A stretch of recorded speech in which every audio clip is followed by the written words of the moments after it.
बिस्मिल्लाहिर्रहमानिर्रहीम। अस्सलाम वालेकुम डियर स्टूडेंट, आज हम BCom, BS commerce, ADC, ADP की जो एडवांस अकाउंटिंग की बुक है सुहेल अफजल और एमआरएफ चौधरी साहब की, उसका जो चैप्टर नंबर 7 है ब्रांच अकाउंट, उसकी एक्सरसाइज नंबर 6 आज हम करने जा रहे हैं। तो एक्सरसाइज नंबर 6 में कहता है the head office of a company invoices goods to its Jhelum branch at a cost who also purchases goods independently from local parties for which payment are made by the head office. All the cash collected by the branch is banked on the same day to the credit of the head office, and all expenses are directly paid by the head office except for a petty cash account maintained by the branch for which periodical transfers are made from the head office. From the following particulars show the branch account is maintained in the head office book, reflecting the branch profit for the year ending 31st December 2017. जी, उसके बाद ये आपको mix laser दिया गया है। तो इसमें सबसे पहले है एम्प्रेस्ड कैश, यानी ये जो है देखें फर्स्ट 2017 है, तो ये भी जो है ओपनिंग कैश है, ओपनिंग पटी कैश है, तो इसको ब्रांच अकाउंट के डेबिट साइड पे लिखेंगे। एम्प्रेस्ड कैश 31 दिसंबर 2017, तो ये एंडिंग एम्प्रेस्ड कैश है, इसको ब्रांच अकाउंट के क्रेडिट साइड पे लिखेंगे। सन्ड्री डेटर्स ऑन फर्स्ट 2017, ये ओपनिंग डेटर है। अच्छा डियर स्टूडेंट, मैं यहाँ पे आपको बताता चलूँ कि इस क्वेश्चन में क्रेडिट सेल भी मौजूद है। तो मैंने आपसे कहा था कि जब भी क्वेश्चन में क्रेडिट सेल मौजूद हो तो आपने मेमोरेंडम डेटर अकाउंट भी बनाना है। तो अब ये जो डेटर है ये ब्रांच अकाउंट के भी डेबिट साइड पे लिखेंगे और डेटर अकाउंट के भी डेबिट साइड पे लिखेंगे। ये स्टॉक है, ओपनिंग स्टॉक है 20,000 ट्रांसफर फ्रॉम हेड ऑफिस और डायरेक्टली परचेज बाई ब्रांच। 20,000 और 16,000 ये दोनों ओपनिंग स्टॉक है, ब्रांच अकाउंट के डेबिट साइड पे लिखेंगे। शॉर्टेज ऑफ स्टॉक, ये जो शॉर्टेज ऑफ स्टॉक है इसको आपने कहीं पर नहीं लिखना, इसको इग्नोर करना है। कैश सेल ब्रांच अकाउंट के क्रेडिट साइड पे लिखते होते हैं, क्रेडिट सेल डेटर अकाउंट के डेबिट साइड पे लिखते हैं। ये डायरेक्ट परचेजेस है, इसको भी ब्रांच अकाउंट के डेबिट साइड पे लिखेंगे। स्टॉक ऑन 31/12/2017, ये एंडिंग स्टॉक है 15,000 और 12,000, ये दोनों एंडिंग स्टॉक है, इसको ब्रांच अकाउंट के क्रेडिट साइड पे लिखेंगे। जी दोबारा सुन लें कि ये जो कैश सेल है इसको ब्रांच अकाउंट के क्रेडिट साइड पे लिखेंगे, क्रेडिट सेल डेटर अकाउंट के डेबिट साइड पे लिखेंगे, डायरेक्ट परचेजेस इसे ब्रांच अकाउंट के डेबिट साइड पे लिखते हैं। ये जो स्टॉक है 31 दिसंबर 2017, ये एंडिंग स्टॉक है, ठीक है। ट्रांसफर फ्रॉम हेड ऑफिस 15,000 और डायरेक्टली परचेज बाई ब्रांच 12,000, तो 15 और 12,000 दोनों को आपने एंडिंग स्टॉक सब कहना है और इसको आपने ब्रांच अकाउंट के क्रेडिट साइड पे लिखना है। रिटर्न फ्रॉम कस्टमर, देखें ये वापसी हुई है कस्टमर से, कस्टमर कहते हैं डेटर को, इसलिए आपने से डेटर अकाउंट के क्रेडिट साइड पे लिखना है। अगर होता है रिटर्न फ्रॉम ब्रांच तो फिर ब्रांच अकाउंट के क्रेडिट साइड पे लिखते हैं। Good send to branch from head office, इसको आपने ब्रांच अकाउंट के डेबिट साइड पे लिखना है। Transfer from head office for petty cash expenses, expenses हैं तो एक्सपेंसेस जितने होते हैं वो ब्रांच अकाउंट के डेबिट साइड पे लिखते हैं। बेड डेट का ताल्लुक डेटर से, इसको भी डेटर अकाउंट के क्रेडिट साइड पे लिखेंगे। Discount to customer, discount to customer का ताल्लुक भी डिस्काउंट का ताल्लुक भी कस्टमर यानी डेटर से है, इसलिए इसको भी डेटर अकाउंट के क्रेडिट साइड पे लिखेंगे। कैश रिसीव फ्रॉम कस्टमर, ये जो कैश रिसीव फ्रॉम कस्टमर है ये आपने ब्रांच अकाउंट के क्रेडिट साइड पे लिखना है और डेटर अकाउंट के भी क्रेडिट साइड पे लिखना है। ब्रांच एक्सपेंसेस, एक्सपेंसेस जितने भी होते हैं वो ब्रांच अकाउंट के डेबिट साइड पे लिखते हैं। Goods costing of ₹600 were destroyed, 600 रुपये की जो गुड्स हैं वो तबाह हो गई हैं ड्यू टू फायर, आग की वजह से। And a sum of ₹500 receive from the insurance company, लेकिन 600 की बजाय इंश्योरेंस कंपनी वालों ने हमें सिर्फ 500 रुपया दिया है। देखें नुकसान हुआ है 600 का, लेकिन इंश्योरेंस कंपनी ने हमें 500 रुपया दिया है।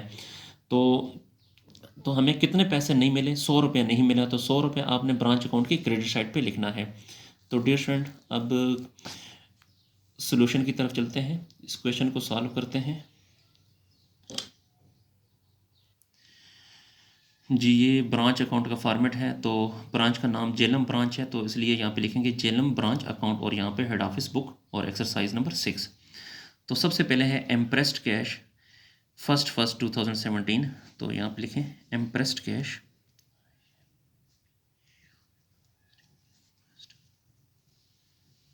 इम्प्रेस्ड कैश और यानी ओपनिंग कैश है, तो ओपनिंग को जिस मैं आपको बताता चलूँ कि ओपनिंग अकाउंट्स और गुड्स सेंड टू ब्रांच और एक्सपेंसेस सारे डेबिट साइड पे लिखेंगे और बाकी क्रेडिट साइड पे लिखेंगे, यानी जो एंडिंग होते हैं वो भी क्रेडिट साइड पे लिखते हैं, जो कैश सेल है वो भी क्रेडिट साइड पे लिखते हैं। अच्छा, उसके बाद जो नेक्स्ट है इम्प्रेस्ड कैश 31 दिसंबर 2017, तो देखें ये 31 दिसंबर 2017 है, तो ये एंडिंग है ना, तो एंडिंग जो है हम इस साइड पे लिखते हैं 1850, तो यहाँ पे लिखें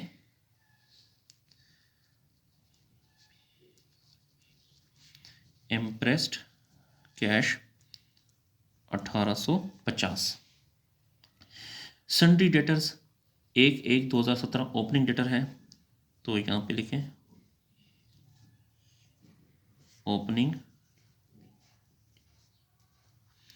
ओपनिंग डेटर्स है हमारे पास 25,000, तो यहाँ पे लिखें। डियर स्टूडेंट, क्योंकि इस क्वेश्चन में क्रेडिट सेल मौजूद है तो इसलिए इसके लिए मेमोरेंडम डेटर अकाउंट भी बनाना होगा, और ये मेमोरेंडम डेटर अकाउंट के डेबिट साइड पे हमेशा हम ओपनिंग डेटर भी लिखते हैं। जो हमने ऊपर ओपनिंग डेटर लिखा है यहाँ पर भी लिखना है आपने, ओपनिंग डेटर है 25,000, ओपनिंग डेटर यहाँ पर भी लिखेंगे और ओपनिंग डेटर जो है यहाँ पर भी लिखेंगे ये। उसके बाद है स्टॉक ऑन फर्स्ट यानी ओपनिंग स्टॉक है, तो यहाँ पे लिखें ओपनिंग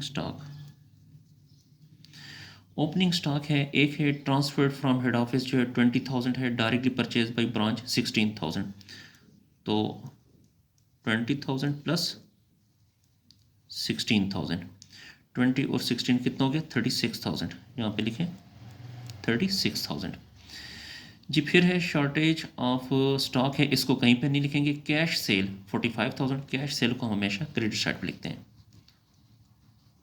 कैश सेल है 45,000।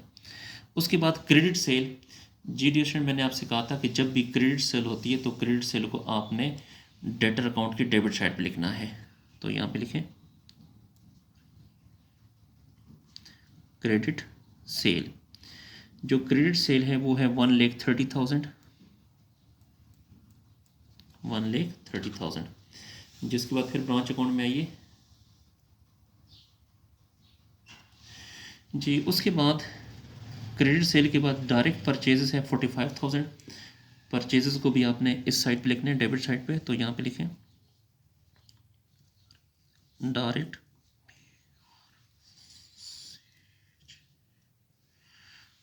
परचेज है 45,000। फिर स्टॉक ऑन 31 दिसंबर 2017, तो 31 दिसंबर है, ये एंडिंग स्टॉक है। Transfer to from head office 15,000 और डायरेक्टली परचेज बाई ब्रांच 12,000, तो एंडिंग स्टॉक को हम यहाँ लिखते हैं यानी क्लोजिंग स्टॉक को, तो यहाँ पे लिखें एंडिंग स्टॉक जी। एक है 15,000 और दूसरा है 12,000, तो 15,000 प्लस 12,000 ये बन जाएगा 27,000, यहाँ पे लिखना है आपने 27,000। इसके बाद रिटर्न फ्रॉम कस्टमर, देखें जिसका ताल्लुक कस्टमर से होगा यानी डेटर से होगा तो वो आपने डेटर अकाउंट के क्रेडिट साइड पे लिखना है जी। मैं आपको दोबारा बताऊं कि जब भी हम मेमोरेंडम डेटर अकाउंट बनाते हैं तो उसके डेबिट साइड पे सिर्फ ये दो आइटम होते हैं, यानी एक ओपनिंग डेटर होता है, दूसरा क्रेडिट सेल होता है, बस। इसके अलावा डेटर्स के मुतल्लिक जितनी भी अकाउंट्स होंगे वो सारे के सारे इधर क्रेडिट साइड पर आएंगे। तो return from customer credit side पर आएगा, रिटर्न फ्रॉम कस्टमर वो है 3,000। उसके बाद है गुड सेंड टू ब्रांच, जो गुड सेंड टू ब्रांच होता है वो हम ब्रांच अकाउंट के डेबिट साइड पे लिखते हैं, तो यहाँ पे लिखिए गुड्स सेंड टू ब्रांच जी। गुड सेंड टू ब्रांच जो है वो 50,000 है, तो यहाँ पे अमाउंट के कॉलम में लिखें 50,000। फिर transfer from head office for petty cash expenses 2,500, तो ये पेटी कैश एक्सपेंसेस हैं वो हमेशा हम डेबिट साइड पे लिखते हैं, क्योंकि एक्सपेंसेस डेबिट साइड पे लिखते होते हैं। तो यहाँ पे लिखें पेटी कैश एक्सपेंसेस। पेटी कैश एक्सपेंसेस हैं 2500, तो यहाँ पे लिखेंगे 2500 जी। उसके बाद नेक्स्ट है डिस्काउंट टू कस्टमर। देखें जो डिस्काउंट, इसका ताल्लुक डिस्काउंट टू कस्टमर का ताल्लुक कस्टमर से है, तो मैंने आपसे कहा था कस्टमर से रिलेटेड जितने भी अकाउंट्स होंगे वो सारे आपने इधर क्रेडिट साइड पे लिखने हैं। तो यहाँ पे लिखें डिस्काउंट टू कस्टमर।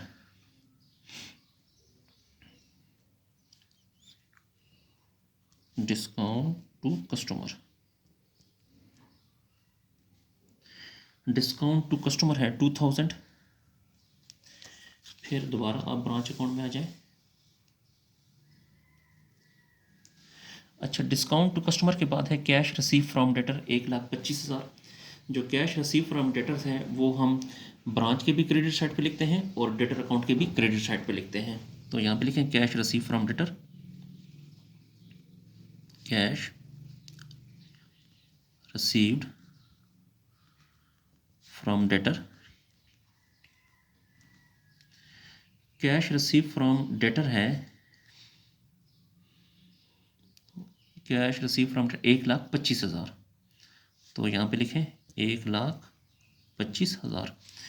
और कैश रिसीव फ्रॉम डेटर्स को ब्रांच अकाउंट के क्रेडिट साइड पर भी लिखते हैं। तो यहाँ पे लिखिए कैश रिसीव्ड फ्रॉम डेटर, वो है 1,25,000 जी। उसके बाद आगे चलते हैं। कैश रिसीव फ्रॉम डेटर के बाद ब्रांच एक्सपेंसेस 30,000। ये जो एक्सपेंसेस होते हैं वो ब्रांच अकाउंट के डेबिट साइड पे लिखते होते हैं।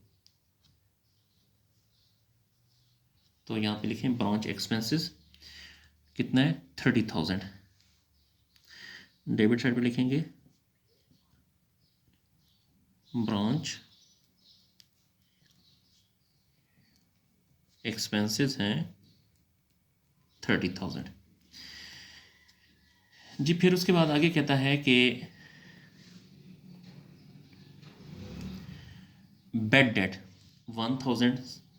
तो बेड डेट का ताल्लुक भी डेटर से है, तो इसको भी आपने इधर डेटर्स अकाउंट में लिखना है। बेड डेट्स, बेड डेट्स की अमाउंट है 1000, तो यहाँ पे लिखेंगे 1000। इसके अलावा एक और पॉइंट हमारे पास रह गया है, तो वो ही पढ़ते हैं। बुक में कहता है कि गुड्स कॉस्टिंग 600 वर डिस्ट्रॉयड। 600 रुपये की जो गुड्स थी वो तबाह हुई ड्यू टू फायर, आग की वजह से। And a sum of ₹500 receive from the insurance company, और इंश्योरेंस कंपनी वालों ने हमें 500 रुपये दिए। तो देखें 600 में से 500 हमें मिले हैं, तो कितने पैसे नहीं मिले, 100 रुपये हमें नहीं मिला। तो ये एबनॉर्मल लॉस है। एबनॉर्मल लॉस को हमेशा हम क्रेडिट साइड पे लिखते हैं। तो यहाँ पे लिखें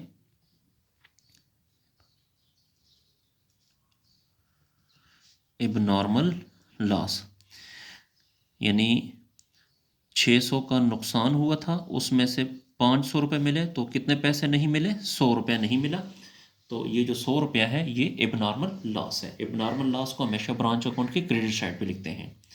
कोई भी नुकसान जो आग की वजह से हो तो वो एबनॉर्मल लॉस होता है। अच्छा, अब डियर स्टूडेंट हमने बुक्स में जितने भी अकाउंट्स हैं क्वेश्चन में वो सारे के सारे हमने लिख दिए। अब आपने इस तरह करना है कि इन दोनों में से कौन सी साइड बड़ी है, ये वाली साइड बड़ी है, तो इसको प्लस करें। 25,000 प्लस 1,30,000, तो ये आ जाएगा 1,55,000। यहाँ पर भी लिखें, इधर भी लिखें 1,55,000।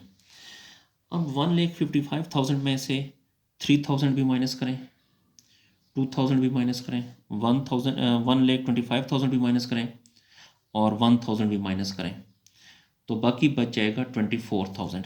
यानी 1,55,000 में से यहाँ से लेके यहाँ तक माइनस करें तो बाकी बचेगा 24,000। ये जो है ये बैलेंस फिगर है, और इसे आप कहेंगे क्लोजिंग डेटर। क्लोजिंग डेटर्स, क्योंकि हमारे पास कैश रिसीव्ड भी मौजूद है तो इसलिए ये क्लोजिंग डेटर होगा। ठीक है, और आपको पता होना चाहिए डियर स्टूडेंट का ये जो क्लोजिंग डेटर होता है 24,000, ये जो क्लोजिंग डेटर है इसको उठा के हम ब्रांच अकाउंट की क्रेडिट साइड पे लिखते हैं। तो इसको क्रेडिट साइड पे लिखें यहाँ पर,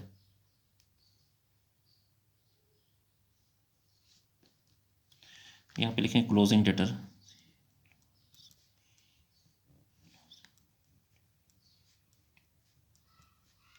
वो है 24,000।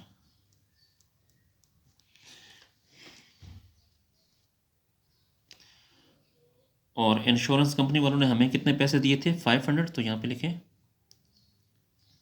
Received from insurance company, insurance company वालों ने हमें 500 रुपये दिया था। अब आप लोग इस तरह करें कि इनको प्लस करें,